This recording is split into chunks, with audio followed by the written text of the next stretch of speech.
Merhabalar, videoma hoş geldiniz. Bugün sizlerle sonbahara çok uygun bal kabaklarımızın yapım aşamalarını sizlerle paylaşacağım. Videomu beğenip kanalıma abone olursanız çok mutlu olurum. 18 tane zincir çekerek başlıyorum ben. 2, 3, 4, 5, 18. 18 zincirimi çektim. Bu bizim bal kabağımızın yüksekliğini oluşturacak. Siz daha yüksek istiyorsanız daha fazla zincir, daha alçak istiyorsanız daha az zincir çekebilirsiniz. Evet, 18 zincir çekmiştim. Şurada 2 taneyi bırakıyorum. Başını doluyorum. 3. zincire yalancı bir sık iğne yapıyorum. Başını doluyorum. Yanındakine yalancı sık iğne yapıyorum. Bu sırayı tüm zincirlere yalancı sık iğne yaparak bitireceğim. 18 zincir çekmiştim. İkisini bıraktım. 16 tane yalancı sık iğnem olacak yani. 15, 16. son zincirime batıyorum. 16 tane yalancı sık iğnemi yaptım. Bundan sonra 2 zincir çekiyorum. Dönüyoruz. 2 zincirimi görüyorsunuz. Buradaki V şeklinde olanların başını doluyorum. 2 kanadına değil, arkadaki kanadına tığımı sokuyorum. Çekip ipliğimi yalancı sık iğnemi yapıyorum. Tekrar gösteriyorum. Başını doluyorum. Yanındaki sık iğnemin arka kanadına batırdım, çektim, yalancı sık iğnemi yaptım. Bu sıramızda hep bu şekilde yine 16 tane yalancı sık iğne yapılarak bitirilecek. 16 tane yalancı sık iğnemi yaptım. Aynı şekilde devam edecek. Genişliğini yani çapı için biz burayı yükselteceğiz. Siz çapını ne kadar istiyorsanız o kadar yapın. Ben tamamladığım zaman yine sizlerle paylaşacağım. Burada da aynı şekilde 2 zincirimi çekiyorum. Dönüyorum. 1-2 zincirim burada. Başını doladım. Üçüncüye gördüğüm yani ilk sık iğneme yalancı sık iğnemi yaparak başlıyorum. 1, 2. Siz de her seferinde sayın. Atlayabilirsiniz. Belki 2 tane birden yaparsınız aynı sık iğneye. O yüzden her sırada saymanızı öneriyorum. 16. Şöyle gördüğünüz gibi şuradan göstereyim. Bakın şurası 1. sıramız. Şurası 2. sıramız. Şurası 3. sıramız. Aynı şekilde 1-2 zincir çekip dönüyorum.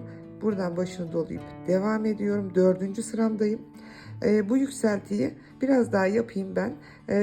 Sizin ne kadar istediğinize bağlı yükselti. Ama çift sayı olursa daha iyi olur. Yani buradaki yaptığımız sıra sayısı çift olursa daha iyi olur. 1, 2, 3. Şimdi 4.'ye gidiyorum. 10 olabilir, 12 olabilir, 16 olabilir.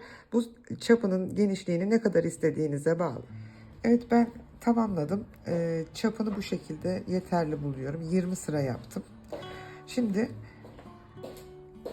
bu şekilde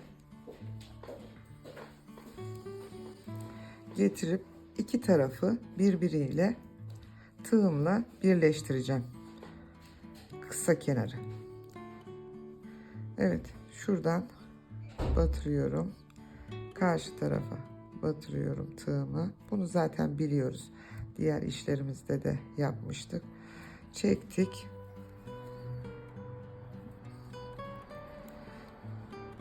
Kaydırma. Yandakine, karşıdakine. Bunu karşılıklı yapmaya özen gösterin. Çünkü eşit olması gerekiyor. Bir yerinin kalmaması, fazla kalmaması gerekiyor. Bu şekilde burayı tamamlayayım ben. Daha sonraki işlemleri sizinle paylaşacağım. Buraya kadar geldim. İki tarafı birleştirdim. Bir tane zincir çekiyorum. Ve dikiş işlemine geçeceğiz bundan sonra. Tığımı çıkarıyorum. Oldukça büyük, biraz uzun. Çünkü hem büzdüreceğim hem aşağı yukarı dikme işlemleri yapacağım. Oldukça biraz uzun bir ip çıkarıyorum ve kesiyorum. Sonra bu şekilde ters çeviriyorum. İpimi iğneye takıyorum. Evet, iğneme ipliğimi geçirdim. Gördüğünüz gibi biraz büyük bir ip bıraktım. Çünkü boğum kısımlarını da bu iple yapacağım. Küçük de olsa fark etmez. Tekrar ip takar. Kaldığınız yerden devam edersiniz. Şimdi burayı büzdüreceğim. O yüzden şöyle bakın. Şuradan üstten alttan, üstten, alttan, üstten, alttan başladığım yere gelene kadar bu ipi geçireceğim. Yani böyle geçirip bu ipi sonra büzdürme işlemi yapacağım. Tamamlayayım. Daha sonra sizinle paylaşacağım. Evet, başladığım yere geldim. Şimdi büzdürme işlemimi yapıyorum. Olabildiğince çekebildiğiniz kadar çekin burayı. Sıkılaştırın. Burası kabağımızın alt kısmını oluşturacak, bal kabağımızın. Çektim. Gördüğünüz gibi pek bir şey yok, fakat yine de bir iki sıra şöyle iğneyle burada kalmış olabilecek açıklıkları kapatıyorum.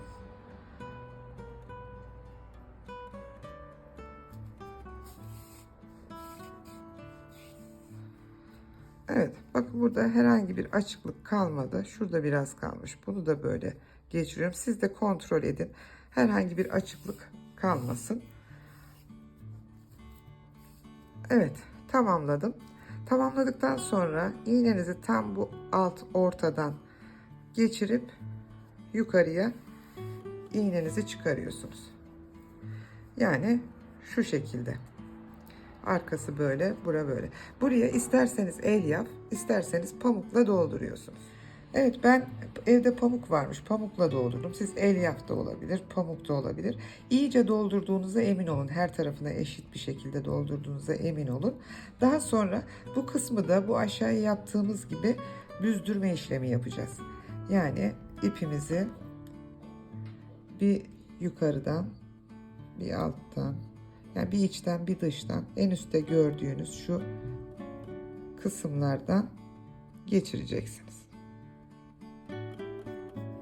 Evet, başladığım yere kadar yine geldim ve olabildiğince büzdürme işlemimi yine sıkı bir şekilde yapıyorum. Aşağıdan geldiği için ipimiz birazcık çekin, bunu en son haline gelene kadar. Evet, şimdi boğum kısımlarını oluşturacağız. Bunların nasıl olduğunu göstereyim size. Buradan çıkarttığımız ipimizi, şu aralar bizim kabağımızın her bir dilimini oluşturacak kısımlar. Herhangi bir yerinden, tam ipimiz burada benim şu anda, onun olduğu yerden şu şekilde geçiriyorum. Aşağıya getiriyorum. Buraya şöyle bir sıkı olsun diye iğnemi buradan geçiriyorum. Ve bunu olabildiğince sıkıyorum. Burada bir boğum oluşturacak şekilde. Gördüğünüz gibi çekebildiğiniz kadar çekin bunu. Daha sonra ortadan tekrar yukarı kısma geleceğim. Çünkü diğer boğumları da oluşturacağım. Evet, iğneyi alttan tekrar geçirdim. İpliğimi de geçirdim. Yine bir sıkılama işlemi yapıyorum burada. Bu sefer şuradaki boğumdan ikinci boğum kısmımı oluşturacağım. Yine aşağıya geliyorum. Şuradan ipimi çektiriyorum. Bu kısmı da çektirdim. Yine aşağıdan yukarıya yapıyorum. Burada 1, 2, 3, 4, 5, 6, 7, 8, 9, 10 tane boğum olacak benim. Çünkü 20 sıra yapmıştım.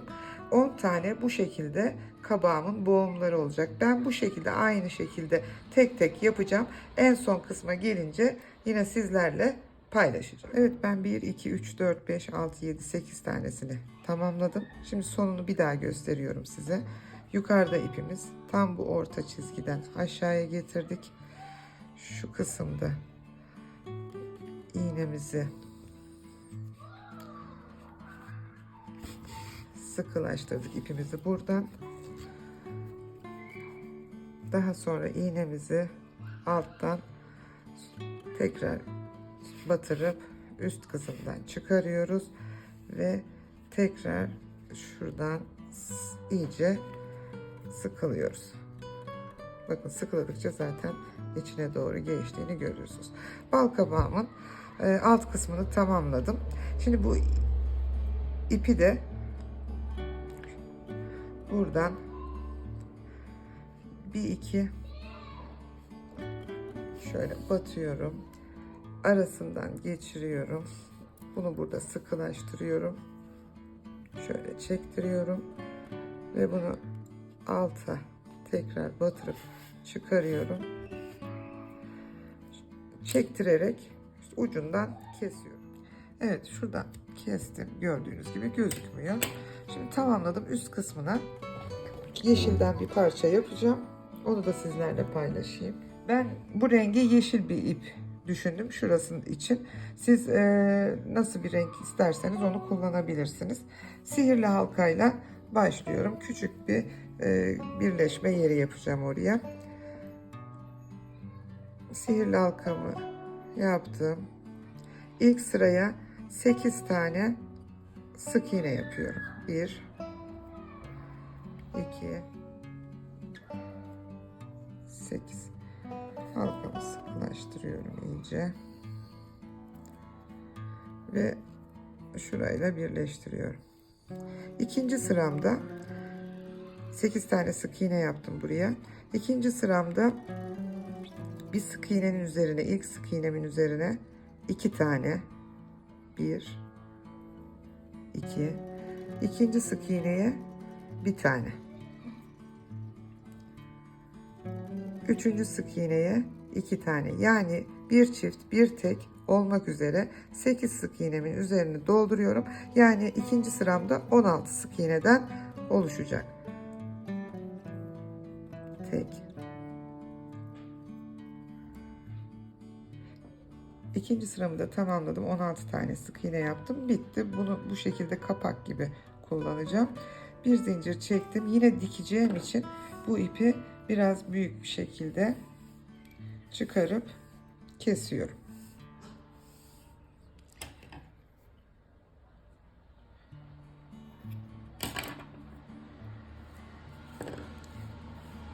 İğnemi ipliğime geçirdim.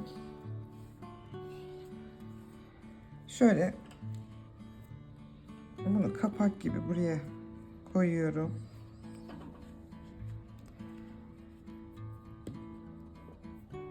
Şuradan geçirip birinci sık iğnemin olduğu yerden çekiyorum ve oraya sabitliyorum. Sonra yanındaki sık iğneye geçiyorum. Yine önce balkabağına, sonra üstteki yeşile sabitliyorum. Yanındakine bu şekilde tüm sık iğnelerimi kabağımızın üzerine iğne ile sabitleme işlemini yapacağım. Evet, burayı kabağıma sabitleştirdim. Şimdi şu tam orta kısma geliyorum. Oradan aşağıdan tekrar çıkarıyorum ipimi, iğnemi. Şu şekilde çektirerek makasla buradan kesiyorum.